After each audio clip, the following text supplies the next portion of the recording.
Cluster news today और मैं हूं आपके साथ मानवी ठाकुर। शुरुआत करते हैं आज की खास खबरों से। बक्सर लोकसभा क्षेत्र के ब्रह्मपुर में लोजपा के एक बहुत बड़े बाहुबली नेता हुलास पांडे जी चुनाव लड़ रहे हैं। जरा सुनिए ये लोग कैसा कैसा राजनीति करते हैं। बिहार में स्वच्छता की बात कर रहे हैं। एनडीए का उम्मीदवार कौन है? लोजपा के हुलास पांडे। उनकी छवि क्या है वो आप हमसे बेहतर जानते हैं। वहां से ये जन सुराज के प्रत्याशी हैं डॉक्टर सत्य प्रकाश तिवारी। देख लीजिए पटना में बहुत बड़ा नेत्र अस्पताल चलाते हैं और इनका चेहरा देख लीजिए कि एक दबाव में इन्होंने टिकट लिया है कि खुशी खुशी लिया है। ये देख लीजिए इन्होंने जन सुराज का टिकट लिया, जन सुराज ने इनको उम्मीदवार बनाया। 3 दिनों तक इन्होंने सक्रियता से वहां प्रचार किया, लेकिन कल जब नामांकन वापस लेने की अंतिम तारीख था, परसों रात तक ये साहब अभियान में लगे हुए थे, प्रचार कर रहे थे और कल सुबह में अचानक से भाई साहब ने अपना उम्मीदवारी, अपना नामांकन वापस लिया है। और वापस लेने के पीछे का चित्र देख लीजिए। उन्होंने एक चित्र जारी किया है कि जहां पर डॉक्टर साहब अपना नामांकन वापस ले रहे हैं, हम चित्र जारी कर रहे हैं। देखिए धर्मेंद्र प्रधान हैं और यही डॉक्टर सत्य प्रकाश तिवारी हैं।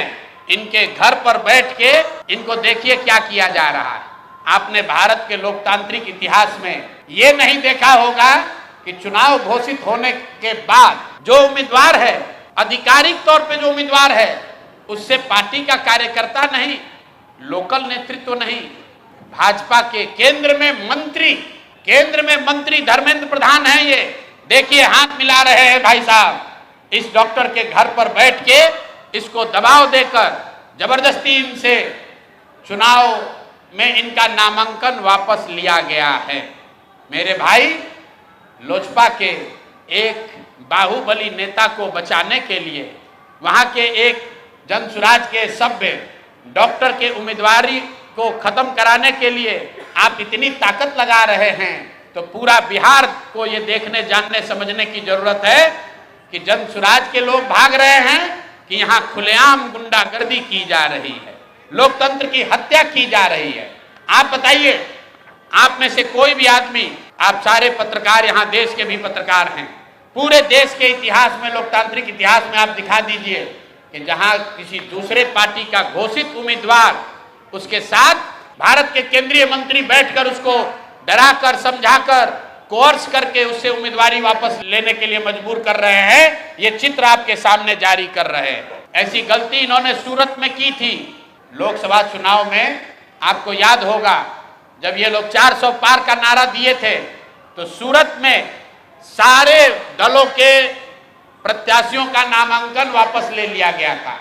इस स्वतंत्र भारत के इतिहास में पहली बार ऐसा हुआ कि सूरत में भाजपा का प्रत्याशी बिना चुनाव लड़े ही जीत कर आ गया, लेकिन जनता ने उसका करारा जवाब दिया।